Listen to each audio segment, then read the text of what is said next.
Thank you for tuning in to the latest edition of the 12 Kyle podcast. Whether you're listening during your commute, while working out, or just relaxing at home, we appreciate you. Every download, every listen, and every subscription means a lot. Up next, the 12 Kyle podcast. Ladies and gentlemen, thank you for listening. Thank you for downloading. And thank you for subscribing to the latest edition of the 12 Kyle podcast. I am your boy, 12 Kyle. I want to thank you all for tuning in as you do each and every week. Again, this is the 12 Kyle podcast. Check this out. On this episode, what I want to do is remix an episode that many of you may or may not have heard. First and foremost, shout out to the homie Eclectic. You guys know him, you love him, or maybe don't love him. Nonetheless, that's my boy. Eclectic recently did an episode called 80s Mall Life. And when I heard it, I was like, it threw me back into nostalgia. And I hit him up. I shot him a text. I was like, yo, I got to remix this episode because it just really took me back. Because here's the thing. If you grew up in the 80s like me and like Eclectic, you probably spent a lot of time in the mall. And, you know, to Eclectic's credit, he really described how life was for us back in the 80s in the pre-internet days. Because, now, with online shopping and everything, people don't really frequent the mall like they used to. But I'll get into that more a little bit later in the episode.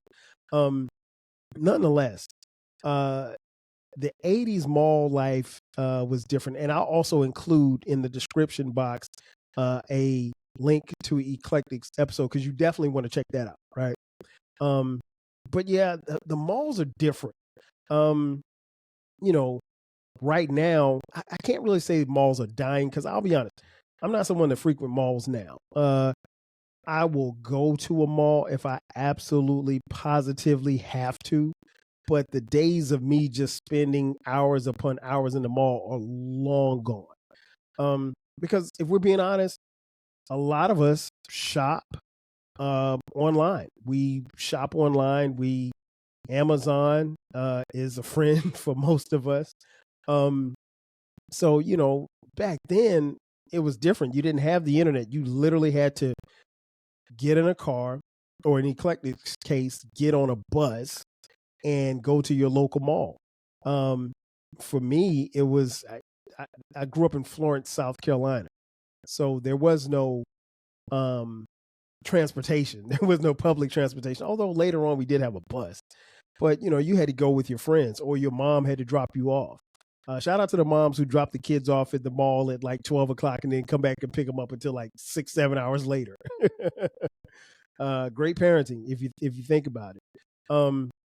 But yeah, malls were it was the joint back then because one, at least for a young man like myself, particularly when I was in middle school and definitely in high school and college, the mall was where you could find girls. That's where all the cute girls were. They were hanging out at the mall. Nobody was going to the playground and stuff like that or going to the park.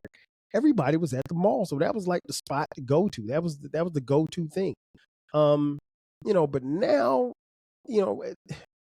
I don't want to say malls are dying, but it's just different now. And the reason why I say is now because like when you think about it, it's just with the advent of technology, again, you don't have to go to the mall anymore. You don't have to physically, leave your house to shop. You literally can, pull up Amazon or your favorite store and shop online and just do it right there. And it's no problem. Wherein we were invested in what we were purchasing. So you literally had to get in a car and drive to Sears if you wanted to go pick up that new washer and dryer. Now you can just order one online and it'll be, depending on where you order it from, it could be there at your house the next day. So it's a lot different. I mentioned in Eclectic's episode, he talked about how he got to the mall. He would take a bus and maybe sometimes 2 buses to get to the mall where he grew up in Ohio. For me, like I said, there was no bus. You had to literally get in a car and go.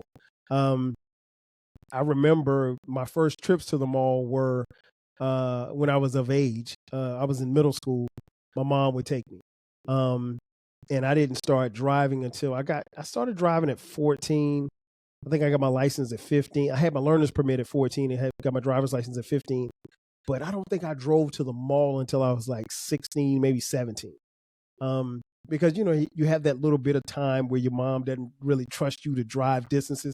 And the mall from my house was a good 15-minute drive. It wasn't far. In my hometown, Florence, South Carolina, there was only one mall, the Magnolia Mall, and it's still there to this day. It looks totally different now, but that was the spot, and it was one level, wasn't two.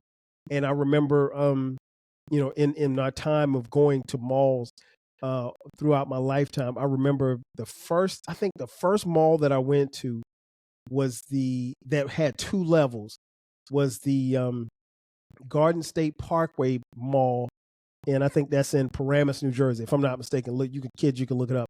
But we would go to New Jersey all the time. I have a lot of family there, as many of you know. That's where I was born, in Newark. But we would go to Newark and we would go to New Jersey for the summer. And I remember going to the Garden State Parkway Plaza, and that mall was two levels, and I thought that was so dope. Like I was like, oh my gosh, it's two levels. And so, but my home mall, the Magnolia Mall, it was only one level. But yeah, my mom would take me and she would drop me off. And then once I got to when I got to driving age, I would either drive myself or I'd ride with my friends. Riding with your friends to the mall was the best thing. There was nothing better than going to the mall with your friends. We would sometimes be 4 or 5 deep in the car, and it's all the fellas. We riding in the car, riding to the mall, just going to the mall. And a lot of times when we went to the mall, we didn't have a whole bunch of money. Like I don't ever recall. I don't think that there's ever been a time in my childhood where I went to the mall and I spent more than $70 ever, because I never had money like that. So, and I'm not saying we were poor, but we ain't had it like that. So, and when you did have money, you had to be very, I'm not gonna say tight, but like I was very tight with money. So I definitely wasn't spending on the waterhead girls. That's for sure. And there wasn't a lot of stuff that I wanted for, because I got what I needed. The most that I probably spent my money on was music. And I'll get to that in just a second. But yeah, I went to the Magnolia Mall in Florence, South Carolina. Now, what did we do when we got to the mall? I mean, Eclectic talked about this. I mean, again, it's a Magnolia Mall is not a big mall, but it's one level, but we would walk around. And I mean, like we literally would walk from one end of the mall to the other end. And, it was, looking back on it now, the mall seemed a lot bigger than what it probably is. And as a child, it looks bigger.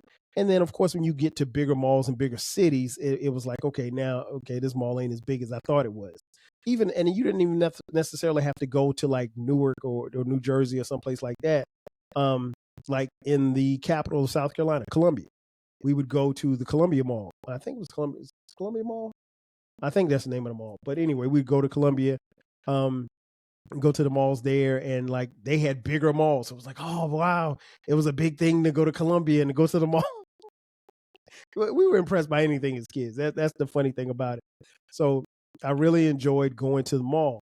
Now in the Magnolia Mall, my home mall, what was there? Foot Locker. Spent a lot of time in Foot Locker. Spent a lot of time looking at sneakers that I couldn't afford and had no chance of getting, namely the Air Jordan. As many of you know, I'm a huge fan of Michael Jordan. Big fan of the Air Jordan shoe. Never owned a pair of Air Jordans when I was in middle school or high school. I didn't get my first pair until I was in college, and Jordan was almost out of the league by then. But yeah, it was. So you'd go into Foot Locker and you just pick. And I got to a point where, at a certain age, I would have the salesperson that would come over. Hey, are you interested in anything? Anything I can help you with? I was like, yeah, let me see those Jordans. And I tell them my size or whatever like that. And I would try the shoes on. And I would try the Jordans on knowing damn well I couldn't afford it, or I was going to pay for them. So, but I would just try them on just to see what they look like on my feet, excuse me. And it was a smooth sneaker. And I used to do that with a lot of sneakers. I would try them on, and then when the salesman come back, hey, you want me to box these up for you? Nah, man, I'm good. I don't think I want these. I'm gonna have to come back like that. Listen, I was young. I didn't know any better. So you had Foot Locker. Another store that I used to go into all the time was a store called Spencer's. Spencer's was like a novelty store. It had all kind of weird stuff in it. Like you could go on one side of Spencer and it had like these games and like you could buy something like a whoopee cushion. Do kids know what a whoopee cushion is? Like a whoopee cushion. Because I'm sure some of you don't know what a whoopee cushion is. You could buy little novelty things like that, little funny things, the little hand buzzer where you go shake somebody's hand, and as you're shaking their hand, a buzzer will go off and sting them. Little stuff like that. So Spencer's was that type of store. I used to always go into Spencer's because Spencer's had they had a lot of posters. And the one thing that I could do in my room that a lot of kids did back in the 80s was decorate their walls with posters. So I had posters, I had pictures, I had cutouts of Sports Illustrated. I had women on my wall. As I told Jay Boog from the J Spot Network, I have still on my bedroom wall. Well, it's not there anymore, but my old bedroom wall when I was in high school, I had like several pictures of Dawn Staley, who was a crush of mine. Shout out to Dawn, head coach of the South Carolina Lady Gamecocks. Yeah, I was crushing on Dawn way before like anybody knew who she was. I saw her in a magazine and she was hooping and I just thought she was the cutest. But yeah, I had so I would go to Spencer's and look at posters. They had a bunch of posters in there. They also had JCPenney's. Now listen, I would walk through JCPenney's, but if you're a teenager, are you really buying anything out of JCPenney's? I mean, like, if you're 15, you're not going looking at the silverware, right? You're not going looking at a dishwasher at JCPenney. They were known for their appliances and stuff like that. Same with Sears. Now listen, the Sears catalog was something totally different. Maybe I'll need to do an episode on that because the Sears catalog was our first it was like our first version of the internet. It was something that you could browse and look through, and you know that you probably had no chance in hell of getting anything out of there. But shout out to the Sears catalog. But Sears was there as well in the mall. These Sears and JCPenney were what we call anchor stores. They were the stores that most people went into, to get their stuff or whatever like that. I don't think I ever purchased anything for myself out of Sears. Anything that we ever got out of Sears, my mom got it for something. Like it was like you wasn't getting a book bag out of Sears. You wouldn't get no clothes out of Sears. At least I don't remember getting any clothes out of Sears. And if you did, the clothes probably didn't last that long. What else? There was another anchor store called Belk's. Belk's is a regional store. I don't necessarily know if you can find Belk's outside of the Southeast. You may, but outside of South Carolina, North Carolina, Georgia, Florida, that's probably about all the places that you're going to find Belk stores. Maybe Tennessee, but it's a regional store. But it was also another anchor store. So you had Belk, you had Sears, and you had Belk, Sears, and JCPenney. There was also a store called Jeans West. Jeans West was the store. I can't really call it the hood store, but it was the store where all the kids got their kind of quote unquote fly gear from. I know people who used to go to Jeans West strictly just to get the airbrush shirts. And what I mean by that is kids, there was a time where kids would get you'd go and get a plain white t-shirt. And like, let's just say you had a girlfriend. Like, let's say I had a girlfriend. My girlfriend's name was, I don't know. Let's say my girlfriend's name was Tanya. And I would have Tanya and I, if we were going to get matching t-shirts, we would go to Jeans West and we'd say, hey, make us a t-shirt that says Kyle loves Tanya and Tanya loves Kyle. So on my shirt, it would say Kyle loves Tanya. And it would be airbrushed on a white t-shirt and be different colors and everything. and on her shirt it say Tanya loves Kyle. And the thing that people would do is those couples would purchase those shirts at Jeans West, get them made, custom made, and then wear them wherever they went. So like, you see them at the mall, or you might see them at the store, you might see them at school, walking, holding hands. Kyle loves Tanya, Tanya loves Kyle. And that happened a lot. And I'm sure that there's some of you who are listening or watching right now on YouTube, thank you for watching, who actually had some airbrush t-shirts. Don't be ashamed. It's okay. It's okay to tell the truth. There was also record stores. There was a couple of record stores, but the record stores in the mall were always the chain not restaurants, I'm sorry, were always the chain record stores. So it would be like, and I'll use this for an example, like a Sam Goody or something like that, or that type of thing. So it was never your mom and pop type record store in the mall. It was always a chain record. I can't remember the name of the chain. I'd have to call my boy Jay Fresh, and he probably wouldn't remember. His memory's bad. But yeah, in our hometown there were also record stores. Now record stores, that was probably the store that I spent the most time in, because again, you could go in the record store and you couldn't listen to the music, but you could browse the catalog of everything that they had in there. And I remember spending 45 minutes, 50 minutes, sometimes an hour in a record store in the mall. That could easily be done. And then of course we had, I think maybe one toy store. I can't remember the name of the toy store, but that was always cool to walk in there and browse. But the reality was, by the time I could go to the mall, and I was old enough to go to the mall by myself, I wasn't purchasing any toys. So I was too old for toys, right? And I think we all were. So like, going in a toy store was cool.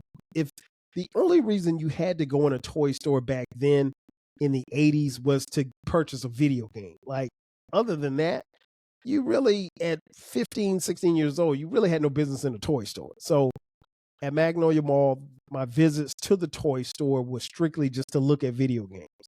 And then of course you had jewelry stores. Nobody cared about the jewelry stores. They were there, but nobody cared because nobody was buying jewelry. And I mean, like, this was real jewelry. Like, so if you're looking at engagement rings or diamond tennis bracelets, yeah, you was hitting the jewelry store. But I mean, I'm 15. I'm not buying none of that stuff. So, and then of course, Magnolia Mall held us down with one of the best arcades ever. I love that arcade. It would literally be people who would get dropped off at 11, 12 o'clock, and they would play video games. Their parents would give them money, and they would play video games or watch people play video games for hours at a time. I know I have a friend who his mom dropped him off, and she gave him like $10 worth of money to play video games. And he blew the $10 in like an hour. And so by the time she got back home and got settled and was chilling, it was like an hour later, he's like, "Mom, can you come pick me up?" She was like, "Pick you up for what?" And he was like, "I don't have any more money." And she was like, "I'm not driving back out to the mall to come pick you up." So, I mean, like, it could happen. Shout out to the homie Jay, my boy Jay, his parents. I remember his parents, we were in 8th grade, I think. His parents threw him a video game party at the arcade. So they actually gave us all money. And I think it was like maybe $7 worth of quarters or whatever, $7 worth of tokens. And we could play with that $7. And listen, a game would be one token. So one token might be a quarter. So you literally could play for a long time. If you spaced it out right, you could play a long time. It wasn't like these games now where you got to put in, one game of Pac-Man cost $17. It wasn't like that. So we would play for hours and hours in the arcade. Some of the best arcade battles I've had on Pac-Man, Galaga, Pole Position. What was the other card joint? Outrun. Man, that arcade had just about any and every game that you would want. And this was, again, the pre-internet and technology era. So these were games that you literally had to play, and you would play and get good at it. And it was always filled with kids, Listen, fellas, am I lying? It was always cute girls in the arcade, at least where we played at. At Magnolia Mall, there was always cute girls in the arcade. So we spent the bulk of our time at the arcade. It was a great time. I can't think of any better place of my childhood than to spend in Magnolia Mall's arcade. I spent so many hours there. I spent so much money there. And to be honest, I ain't have money like that. So, if my mom gave me, $10, that $10 had to last. And if you blew your $10, like let's say my allowance was $10, if you blew your allowance on that, that was it. You wasn't getting any more until the following week. So, shout out to the arcades, man. That was a lot of fun. Eclectic mentioned food court in his episode. I can't really say that we had a food court because we didn't. Of course, every mall nowadays has a food court, and even Magnolia Mall to this day has a food court. That being said, I had to try and think about my memories of food in that mall. There was a Sbarro, I guess that's how you pronounce it. Sbarro's Pizza, which was good, really good. And there was a Chick-fil-A. And Eclectic mentioned that, that might have been like the only Chick-fil-A in the area. And there was a point in time in Florence where that Chick-fil-A in the mall was the only Chick-fil-A in like Florence County. Like that was the only place where you could get Chick-fil-A. And Chick-fil-A at that particular time, at least as I can recall, it was a novelty place to eat. It wasn't some place like you could find Chick-fil-A. Like you can go anywhere in the continental United States and pretty much find a Chick-fil-A right now, right? It wasn't like that in 85. So if you went to the Magnolia Mall, that was where you was going to get Chick-fil-A. You weren't going to find Chick-fil-A outside of Magnolia Mall in Florence.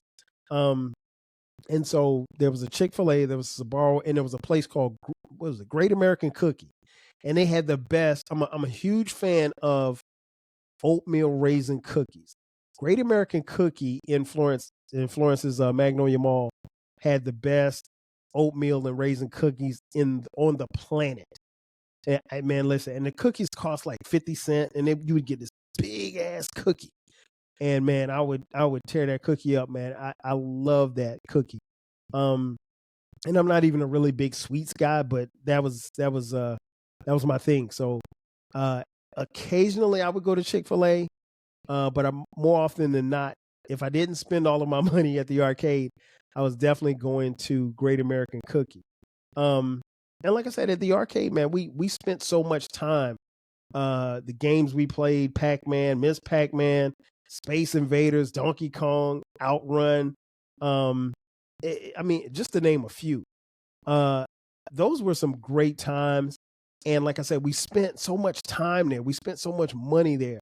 And we had so many great memories. And again, it was the place for me, particularly in my adolescence in high school and definitely in college, where you wanted to meet girls because you were always going to see girls there. I remember going away to college my freshman year in 1991 at South Carolina State University, and then coming home, and I was like, I came home for like Thanksgiving or something like that, and you got Christmas break or whatever, Thanksgiving break, and at the day after Thanksgiving, everybody's going to the mall because of shopping, right? And so I remember distinctly, me and the homies linked up, and we was like, yo, we got to go to the mall because all of the women are going to be at the mall. And man, we weren't lying. All of the fine girls came home, and they were at the mall. So we were all at Magnolia Mall chilling. We was kicking it. And, we met a few. And I'll leave it at that. But it was always great times. And as you get older, things change, times change. And slowly but surely malls, become what they've become. As I got older, I realized that all the women weren't at the mall anymore. And everybody didn't go to the mall just to hang out and kick it. And then when I subsequently moved here to Atlanta in 1997, which is where I've lived since, I was exposed to, obviously being in a bigger city, you get bigger malls. So the popular mall here in Atlanta is Lenox Mall. Lenox Mall, when I first moved here, was like that was the joint. Like Lenox Mall, it was the place where you might see Allen Iverson, or you might see Shaquille O'Neal, or you might see the Brat, or you might see, 5 members from Wu-Tang at any given time during the day, just on a random Tuesday, just walking around. And so like it was the place to be. And it was also like me and my boys used to call Lenox, we used to call it the cash register because there was nothing but dimes and quarters there. And then that changed over time because our taste changed over time, and malls slowly but surely stopped being the place where people would go to congregate and hang out. And over a period of time, I guess how I viewed malls changed. I mentioned before, and it's worth mentioning, I've gone to the Mall of America in Minneapolis. Beautiful place. I didn't really like malls that much at the time. And this was, I think my first visit there was like 2009. And I fell in love with that place. And it's like 5 stories, and they've got like a huge amusement park in the middle of the mall. I mean, a huge amusement park in the middle of the mall. Like, it's unbelievable. I would tell anybody, if you're a fan of malls, you got to go to the Mall of America at least one time in your lifetime. But like I said, times change over a period of time, and you get older, and like now, I'm not bothered by crowds. I don't necessarily like crowds.